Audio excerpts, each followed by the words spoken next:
Basically with the mobile ICU, we have a nurse, paramedic, and EMT. I always kind of say like the paramedics kind of looking at the patient step 1 and 2, and I, with my ICU background, is kind of looking at step 3 and 4, what's to come. And so I think we make a really good team. We were modeled off of the helicopter system, and I remember Andy Gilbert, one of our veteran flight nurses, coming in and talking to us about the importance of the flight program and Samaritan itself.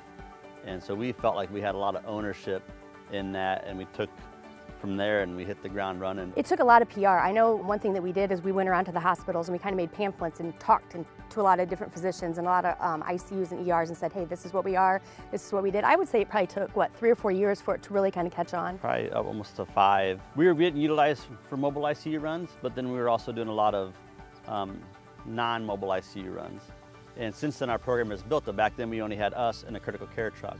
And they were only 12 hours a day, and now that critical care truck is 24 hours a day, and we also have 2 BLS transfers. So that helped take off some of the burden that we had back in the day of doing like rehab transfers, patients just from Parkview Regional down to the rehab facility at Randalia, and that made us more available to other people.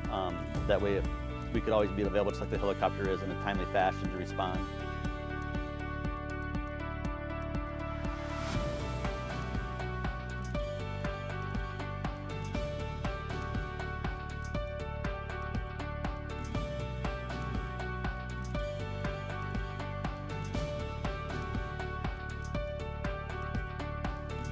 So balloon pump is intra-aortic balloon pump. It's a counterpulsation device to help people that have a heart that's not functioning. And so what it does, it helps counterpulse the blood flow back into the heart tissue itself. Those fills the blood vessels up. And so really that person could be depending on that device. And a lot of times before they put it in, the patient's very sick because they have no cardiac output. They put the balloon pump in and it kind of turns them around. It helps stabilize them a little bit. So it's really important that they stay on that. It's not something you can shut off. So it's something that we can maintain during transport. And so with that, we do take a perfusionist with us. That's someone that Parkview has actually manages and helps put in the balloon pump, or manages it while they're in the hospital. Also with the nursing staff that's on the floor. So they do come with us on those transfers.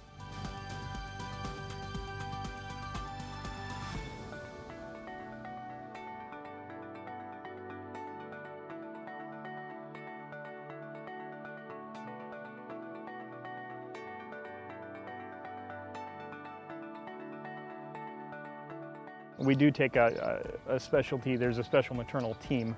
The big change is the ability to monitor mom well, but also to monitor fetal heart tones, to monitor baby. Yeah, prior to that, if we get called on an OB transfer, or basically we would just, ask, when we got to the hospital, we asked them what was the fetal heart rate, any decels, any concerns, yes, no, and if there was no imminent delivery, then we would transfer that mom. And there was no monitoring that occurred as far as for fetal monitoring during that transfer.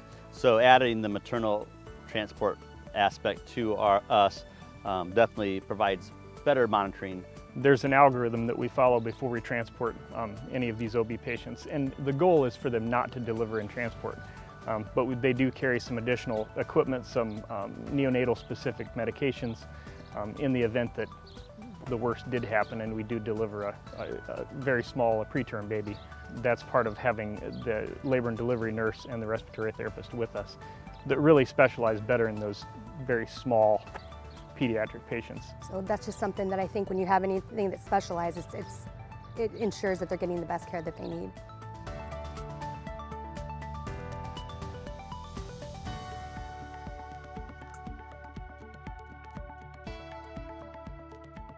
Basically, if an infant is under 10 pounds or 30 days typically, so they would benefit from being in an isolate. So what changes the aspect of that is that it's an isolate transfer. We have the specialized certifications for it, but it's just another aspect where we'll take an RT along with us. That way we have that extra level of care to care for that patient.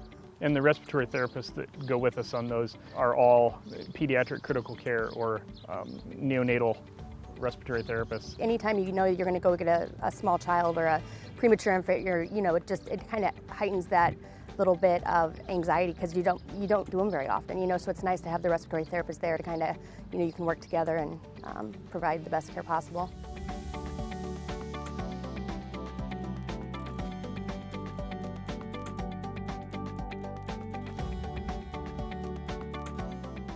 It's the first of the 5 trucks that we've had that's truly been built ground up to what we need. The others were customized, but they were customized from a prior design. Over the years, we've figured out what we need, you know, where we put our pumps, where we put the balloon pump, and it made it really nice because when we got it, it was us and what we needed.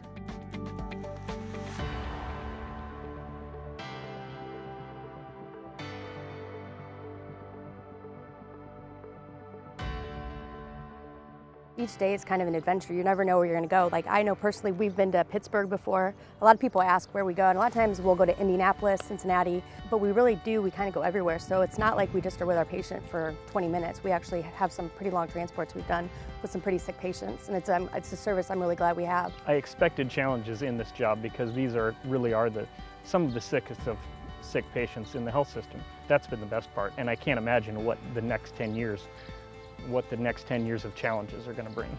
So I find it hard to believe it's already been 10 years, because that means I'm getting older, I guess, as we all are. But there are some things that we do on the mobile ICU that we don't do on flight.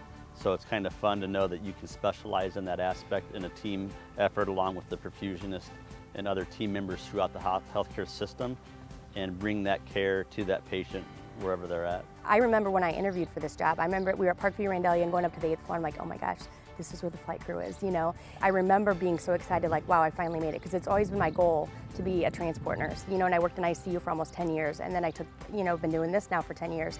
But we were really lucky to be trained and just be around all the original crew members.